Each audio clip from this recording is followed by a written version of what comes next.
اسلام علیکم ناظرین، پروگرام کا نام ہے پورا سچ اور میں ہوں آپ کا میزبان ذوالفقار راحت۔ ناظرین، آج کے پروگرام میں ہم بات کریں گے کہ پی ٹی آئی کی 8 فروری کی احتجاج کی کال۔ پی ٹی آئی کے اندر اختلاف اور اختلاف، ان میں اتفاق کب ہوگا اس پہ بات کریں گے، اور اس کا 8 فروری کا دوسری طرف مقابلہ پنجاب حکومت بسنت کے ساتھ کرنے جا رہی ہے۔ تو 8 فروری احتجاج پہ مقابلہ بسنت، کون جیتے گا کون ہارے گا۔ دوسرا ٹاپک ہوگا ایران اور امریکہ کی مذاکرات کا آغاز باقاعدہ طور پہ شروع ہونے جا رہا ہے، اور پاکستان کا اس میں کردار کیا ہے۔ اور میرے ساتھ آج جو مہمان موجود ہیں، جناب اسٹوڈیو کے اندر اعجاز عالم صاحب، ممبر صوبائی اسمبلی مسلم لیگ نواز سے تعلق، اور بریگیڈیئر سید غضنفر علی، آپ صاحب ان کو جانتے ہیں، سینئر تجزیہ کار ہیں اور ہمارے ساتھ زوم پہ موجود ہیں۔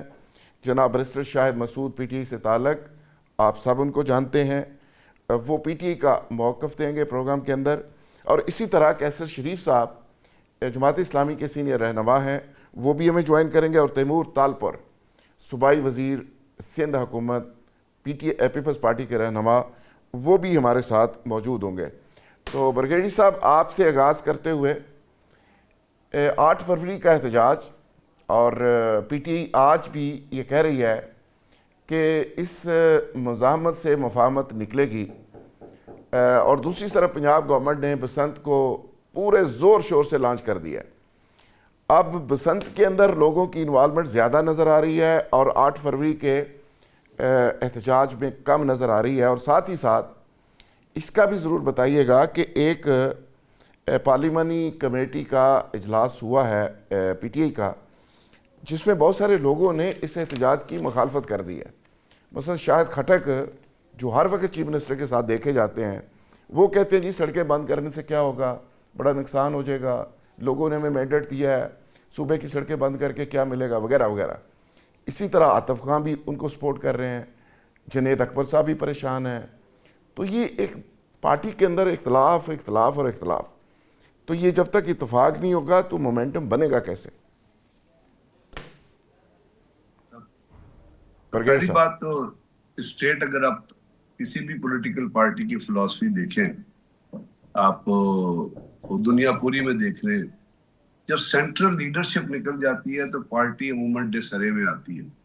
اور پاکستان کے اندر آپ نے اس کو ماضی میں دیکھا کہ جب نواز شریف، شہباز شریف چلے گئے تھے سعودی عرب، تو اس کے بعد اسی پارٹی سے ٹوٹ کے ایک اور پارٹی بن گئی تھی۔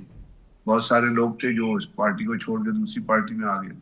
پیپلز پارٹی کو اٹھا کے دیکھیں گے تو اس کے اندر بھی ایک گروپ بن گیا، آپ کو جنرل مشرف کے زمانے میں راؤ سکندر یاد جو ایک ڈفرنٹ گروپ میں چلے گئے تھے۔ آپ نے یہ دیکھا کہ وہ جی، اس کے بعد وہ کے پی کے میں بھی ایک الگ گروپ بن گیا تھا۔ تو یہ ایک نیچرل چیز، نیچرل فنامنا، بیکاز جو چیز جوڑتی ہے پاکستان کے اندر، یہ غلط ہے ویسے تو، اگر آپ پولیٹکس کی سائنس میں جائیں تو یہ غلط ہے، لیکن پاکستان کے اندر یہ ہے کہ پرسنالٹی جو ہوتی ہے وہ جوڑتی ہے پارٹی کو۔ اگر پرسنالٹی پارٹی کو نہ جوڑتی تو ابھی تک بھٹو صاحب زندہ نہ ہوتے، سمجھے نا؟ کیونکہ وہ بھٹو جو ہے وہ آج تک اس لیے زندہ ہیں کہ پیپلز پارٹی نے اپنے آپ کو ایک سینٹرلائز طریقے سے ایک چیز سے اٹیچ رکھنا ہے۔ ایون بے نظیر کے زمانے میں بھٹو صاحب زندہ تھے، اور اس کا کوئی انفلوئنس جو ہے پارٹی کا، اگر آپ کہیں کہ اس کے اندر قاسم زرداری کا یا کسی کا کوئی انفلوئنس آیا ہے جو آؤٹ سائڈر ہیں، تو وہ نہیں آیا۔ ہاں، بلاول بھٹو کو آپ کاؤنٹ کر سکتے ہیں۔ تو اس لیے اس وقت آپ کو جو پی ٹی آئی کے اندر جو چیزیں نظر آتی ہیں وہ ایک نیچرل فنامنا ہے کہ ڈفرینٹ اوپینین ہے۔ عمران خان جب یہاں تھے تو وہ پارٹی کو لے کے جب چلتے تھے تو ان کے جو ڈیسیژنز ہوتے تھے اور ان کی جو فالوئنگ پاکستان میں تھی اس وقت یا دنیا میں تھی، اس کے حساب سے ان کو ڈیسیژنز کو ماننا پڑتا تھا۔ تو میرا خیال ہے یہ فنامنا ہے۔ اس میں اگر آپ ابھی بھی سینٹرل لیڈرشپ کو لے آئیں تو میرا خیال ہے پارٹی پھر اسی کولیکشن میں آپ کو نظر آئے گی، اور وہی چیزیں آپ دیکھیں گے۔ ہاں، فارورڈ گروپ، مختلف تھنکنگ گروپس یہ بنتے رہتے ہیں اور یہ بنتے رہیں گے۔ تو اس سے ہم وہ ایسی کوئی میرے خیال میں کوئی ایسی اچنبے کی بات نہیں ہے۔ اچنبے کی بات نہیں ہے، ٹھیک ہے، اچنبے کی بات نہیں ہے، لیکن برگیڈ صاحب ایسے اختلافات میں مومنٹم یہ پارٹی کیسے بنا سکے گی؟ برسٹر شاہد مسعود صاحب، آپ اس کی وضاحت کر دیجئے جب پارٹی کی پارلیمانی میٹنگ کے اندر اختلاف ہو، کنسنسس کے ساتھ کوئی فیصلہ نہ ہو سکے، 3 دن باقی رہ گئے ہیں، لوگ دست و گریبان ہیں، تو یہ گورنمنٹ کو، ریاست کو ٹف ٹائم کیسے دیں گے؟ بسم اللہ الرحمن الرحیم. بہت شکریہ ذوالفقار صاحب، آپ نے اپنے پروگرام میں شرکت کی دعوت دی. گزارش یہ ہے، جس طرح بریگیڈیئر صاحب کہہ رہے تھے کہ بلا شبہ اس وقت پاکستان تحریک انصاف کے اوپر کڑا وقت ہے، مشکل حالات ہیں، اور معاملات جو ہیں ان کے اندر بھی، اس کے اندر مجھے ماننے کے اندر کچھ شہر دے لوگ بھی ظالم سن برسٹر صاحب، کچھ شہر دے لوگ بھی ظالم سن، کوئی سانو مرندہ شوق بھی سی. نہیں، میں اس طرح تو نہیں اس کو لوں گا جس طرح آپ کہہ رہے ہیں. گزارش یہ ہے، دیکھیں بریگیڈیئر صاحب نے بڑے اچھے انداز میں بتایا کہ پیپلز پارٹی بھی ٹوٹ پھوٹ کا شکار ہوئی جب کڑا وقت آیا. مسلم لیگ نون بھی جو ہے وہ انتشار کا شکار ہوئی، اور اس کے اندر سے پاکستان مسلم لیگ کیوں نکلی. لیکن پچھلے 3 سال کے اندر تحریک انصاف کے اوپر جس قسم کا کڑا وقت آیا، اس طرح کا باقی جماعتوں کے اوپر کبھی نہیں آیا تھا. لیکن یہ پارٹی آج بھی انٹیکٹ ہے.